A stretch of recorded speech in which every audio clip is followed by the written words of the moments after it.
Praise lord. హల్లెలూయా. ఒక సంవత్సరం ప్రణాళికతో అనుదిన బైబిల్ పఠనం.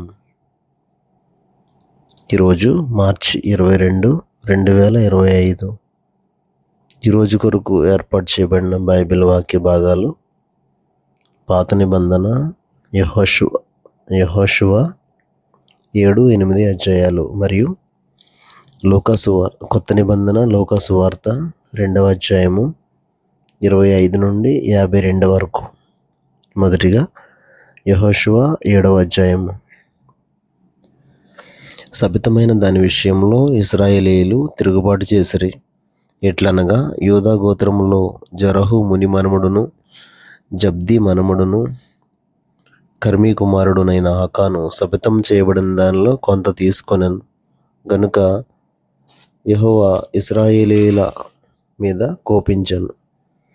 యెహోషువ, మీరు వెళ్ళి దేశమును వేగు చూడుడని చెప్పి బేతేలు తూర్పు దిక్కున బేతావెను దగ్గరనున్న హాయి అను పురమునకు యెరికో నుండి వేగుల వారిని పంపగా, వారు వెళ్ళి హాయి పురమును వేగు చూచి యెహోషువ యొద్దకు తిరిగి వచ్చి, జనులందరినీ వెళ్ళనీయకుము, 2-3 వేల మంది వెళ్ళి హాయిని పట్టుకొని వచ్చును. జనులందరూ ప్రయాసపడి అక్కడికి వెళ్ళనేలా, హాయి వారు కొద్దిగానున్నారు కదా అనిరి. కాబట్టి జనులలో ఇంచుమించు 3,000 మంది అక్కడికి వెళ్ళిరి. కానీ వారు హాయి వారి ఎదుట నిలువలేక పారిపోయిరి. అప్పుడు హాయి వారు వారిలో 36 మనుషులను హతం చేసిరి మరియు తమ గవని యొద్ద నుండి షేబారీము వరకు వారిని తరిమి మోరాదులో వారిని హతం చేసిరి. కాబట్టి జనుల గుండెలు కరిగి నీరైపోయాను. యెహోషువ తన బట్టలు చింపుకుని తానును ఇశ్రాయేలీయుల పెద్దలను సాయంకాలం వరకు యెహోవా మందసం ఎదుట నేల మీద ముఖములు మోపుకుని తమ తలల మీద ధూళి పోసుకొనుచు, అయ్యో ప్రభువా యెహోవా, మమ్మల్ని నశింపజేయనట్లు అమోరీయుల చేతికి మమ్మల్ని అప్పగించుటకు ఈ జనులను ఈ యోర్దాన్ని నీవెందుకు దాటించితివి? మేము యోర్దాను అవతల నివసించుట మేలు. ప్రభువా, కనికరించుము. ఇశ్రాయేలీయులు తమ శత్రువుల ఎదుట నిలవలేక వెనుకకు తిరిగినందుకు నేనేం చెప్పగలను?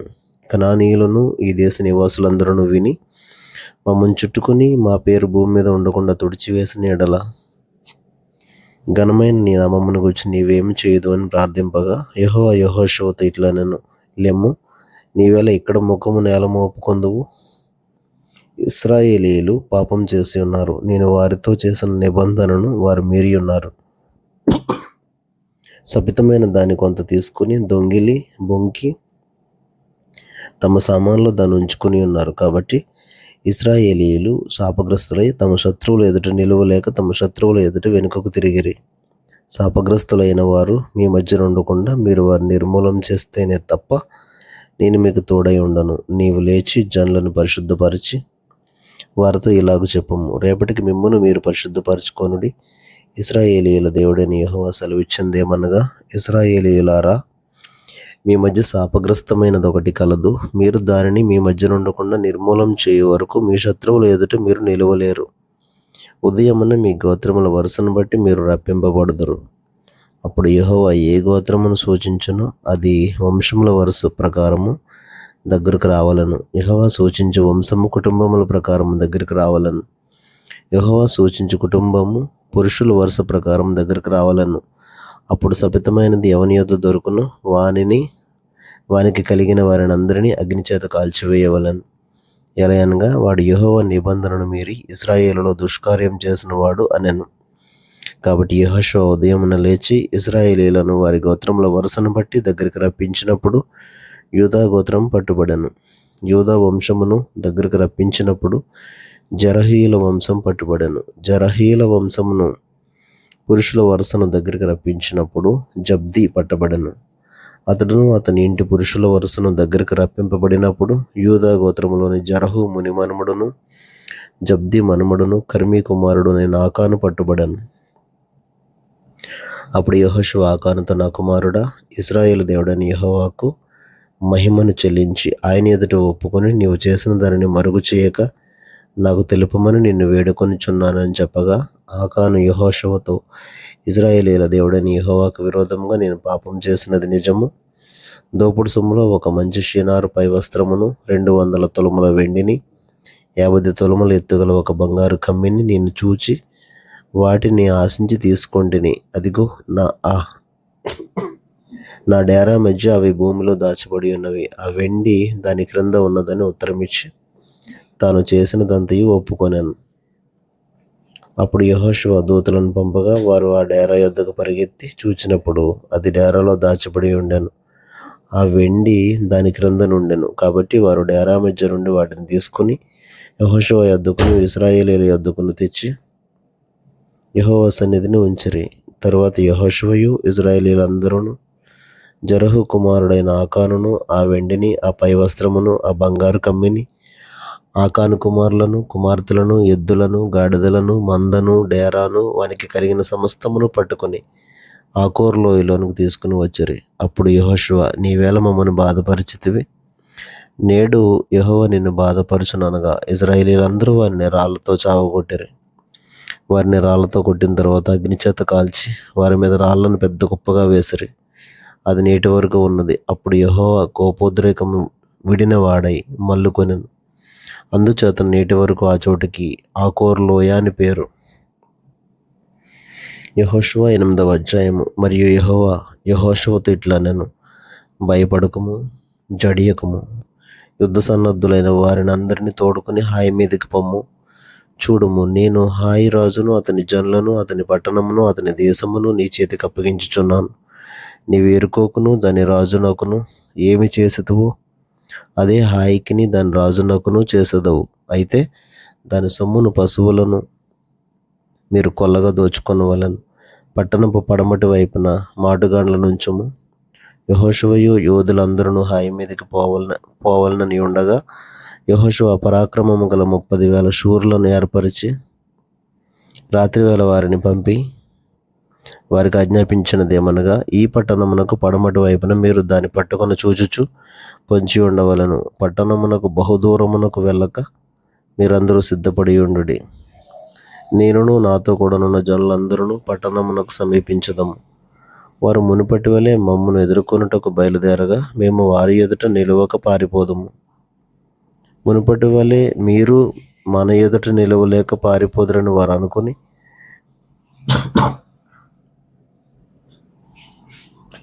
మేము పట్టణమునొద్ద నుండి వారిని తొలగి రాజయ్యే వరకు వారు మా వెంబడిని బయలుదేరి వచ్చెదరు. మేము వారి ఎదుట నిలువక పారిపోయినప్పుడు మీరు పొంచి ఉండుట మాని లేచి పట్టణమును పట్టుకొనుడి.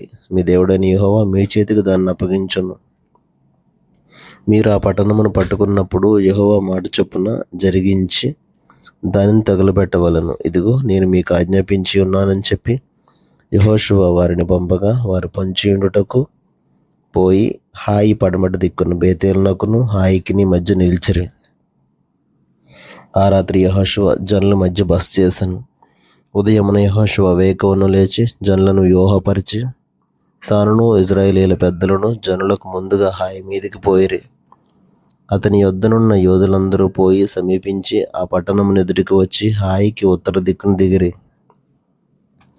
వారికిని హాయికిని మధ్యన లోయ ఉండగా అతడు ఇంచుమించు 5,000 మంది మనుషులను నియమించి పట్టణమునకు పడమటి వైపున బేతేలునకును హాయికిని మధ్యను పొంచి ఉండుటకు ఉంచెను. వారు ఆ జనులను అనగా పట్టణమునకు ఉత్తర దిక్కునున్న సమస్త సైన్యమును, పట్టణమునకు పడమటి దిక్కున దాని వెనుకటి భాగమున ఉన్న వారిని ఉంచిన తరువాత యెహోషువ ఆ రాత్రి లోయలోనికి దిగిపోయాను. హాయి రాజు దాన్ని చూచినప్పుడు అతడును అతని జనులందరూ పట్టణస్థులందరూ త్వరపడి పెందలకడ లేచి మైదానం ఎదుట ఇశ్రాయేలీయులను ఎదుర్కొని తాము అంతకుముందు నిర్ణయించుకున్న స్థలమున యుద్ధము చేయుటకు బయలుదేరిరి. తన్ను పట్టుకున్నట్టుకు పొంచి ఉన్నవారు పట్టణమునకు పడమటి వైపు నుండిన సంగతి అతడు తెలుసుకోనలేదు. యెహోషువయు ఇశ్రాయేలీయులందరూ వారి ఎదుట నిలువలేక ఓడిపోయిన వారైనట్టు అరణ్య మార్గం తట్టి పారిపోయినప్పుడు వారిని ఆతురముగా తరుముటకై హాయిలో ఉన్న జనులందరూ కూడుకుని యెహోషువను తరుముచు పట్టణమునకు దూరముగా పోయిరి. ఇశ్రాయేలీయులను తరుముటకు పోనివాడొకడును హాయిలోనే గాని బేతేల్లోనే గాని మిగిలి ఉండలేదు. వారు గవని వేయక పట్టణమును విడిచి ఇశ్రాయేలీయులను తరుమబోయి ఉండిరి. అప్పుడు యెహోషువతో ఇట్లనెను, నీవు చేతపట్టుకొనిన ఈటెను హాయి వైపుగా చాపము, పట్టణము నీ చేతికి అప్పగింతును. అంతటి యెహోషువ తన చేతనున్న ఈటెను ఆ పట్టణం వైపు చాపాను. అతడు తన చెయ్యి చాపగా పొంచి ఉన్నవారు మాటలో నుండి త్వరగా లేచి పరిగెత్తి పట్టణంలో వచ్చి దాన్ని పట్టుకుని అప్పుడే తగలబెట్టిరి. హాయి వారి వెనుక వైపుకు తిరిగి చూచినప్పుడు ఆ పట్టణము యొక్క పొగ ఆకాశమునకు ఎక్కుచుండెను. అప్పుడు అరణ్యమునకు పారిపోయిన జనులు తిరిగి తమను తరుముచున్న వారి మీద పడుచుండిరి గనుక ఈ తట్టైనను ఆ తట్టైనను పారిపోటుకు వారికి వీలు లేకపోయాను. పొంచి ఉన్నవారు పట్టణమును పట్టుకుని ఉండుటయు పట్టణపు పొగ ఎక్కుచుండుటయు యెహోషువయు ఇశ్రాయేలీయులందరూ చూచినప్పుడు వారు తిరిగి హాయి వారిని హతం చేసిరి. తక్కిన వారును పట్టణంలో నుండి బయలుదేరి వారికి ఎదురుగా వచ్చిరి. అట్లు ఈ తట్టు కొందరు ఆ తట్టు కొందరు ఉండగా హాయి వారు ఇశ్రాయేలీయుల నడుమ చిక్కుపడిరి గనుక ఇశ్రాయేలీయులు వారిని హతం చేసిరి. వారిలో ఒకడును మిగిలలేదు, ఒకడును తప్పించుకొనలేదు. వారు హాయి రాజును ప్రాణంతో పట్టుకుని యెహోషువ యొద్దకు తీసుకుని వచ్చిరి. బీటిలోను పొలములోను హాయి నివాసులను తరిమిన ఇశ్రాయేలీయులు వారిని చంపుడు చాలింపగా కత్తివాత కూలక మిగిలిన వాడొకడును లేకపోయినప్పుడు ఇశ్రాయేలీయులందరూ హాయి యొద్దకు తిరిగి వచ్చి దానిని కత్తివాత నిర్మూలం చేసిరి. ఆ దినమున పడిన స్త్రీ పురుషులందరూ 12,000 మంది. యెహోషువ హాయి నివాసులందరినీ నిర్మూలం చేయు వరకు ఈటెను పట్టుకుని చాచిన తన చేతిని తిరిగి ముడుచుకొనలేదు. యెహోషువకు ఆజ్ఞాపించిన మాట చొప్పున ఇశ్రాయేలీయులు ఆ పట్టణంలోని పశువులను సొమ్మును తమ కొరకు కొల్లగా దోచుకొనిరి. అట్లు యెహోషువ హాయి నిత్యము పాడైపోవాలనని దాన్ని కాల్చివేశాను. నేటి వరకు అది అట్లే ఉన్నది. యెహోషువ హాయి రాజును సాయంకాలం వరకు మ్రాను మీద వేలాడదీశాను. ప్రొద్దు గ్రుంకుచున్నప్పుడు సెలవయ్యగా జనులు వాని శవమును మ్రాను మీద నుండి దించి ఆ పురద్వారం ఎదుట దాన్ని పడవేసి దాని మీద పెద్ద రాళ్ళ కుప్ప వేసిరి. అది నేటి వరకు ఉన్నది. మోషే ధర్మశాస్త్ర గ్రంథంలో రాయబడిన ప్రకారము యెహోవా సేవకుడైన మోషే ఇశ్రాయేలీయులకు ఆజ్ఞాపించినట్లు యెహోషువ ఇశ్రాయేలీయుల దేవుడైన యెహోవా నామమున బలిపీఠమును ఇనుప పనిముట్లు తగిలింపని కారు రాళ్లతో ఏబాలు కొండ మీద కట్టించెను. దాని మీద వారు యెహోవాకు దహన బలులను సమాధాన బలులను అర్పించిరి. మోషే ఇశ్రాయేలీయులకు రాసి ఇచ్చిన ధర్మశాస్త్ర గ్రంథమును ఒక ప్రతిని అతడు అక్కడ ఆ రాళ్ల మీద రాయించెను. అప్పుడు ఇశ్రాయేలీయులను దీవించుటకు యెహోవా సేవకుడైన మోషే పూర్వం ఆజ్ఞాపించినది జరగవలనని పరదేశులేమి వారిలో పుట్టిన వారేమి ఇశ్రాయేలీయులందరూ వారి పెద్దలను వారి నాయకులను వారి న్యాయాధిపతులను యెహోవా నిబంధన మందసమును మోయు యాజకులైన లేవీయుల ముందర ఆ మందసమునకు ఈ వైపున ఆ వైపున నిలిచిరి. వారిలో సగం మంది గెరిజీము కొండ ఎదుటను సగం మంది ఏబాలు కొండ ఎదుటను నిలువగా యెహోషువ ఆ ధర్మశాస్త్ర గ్రంథంలో రాయబడిన వాటన్నిటిని బట్టి ఆ ధర్మశాస్త్ర వాక్యములన్నిటినీ అనగా దాని దీవెన వచనమును దాని శాపవచనమును చదివి వినిపించాను. స్త్రీలను పిల్లలను వారి మధ్య నుండి పరదేశులను వినిచుండగా యెహోషువ సర్వ సమాజం ఎదుట మోషే ఆజ్ఞాపించిన వాటన్నిటిలో చదువక విడిచిన మాట ఒక్కటియూ లేదు.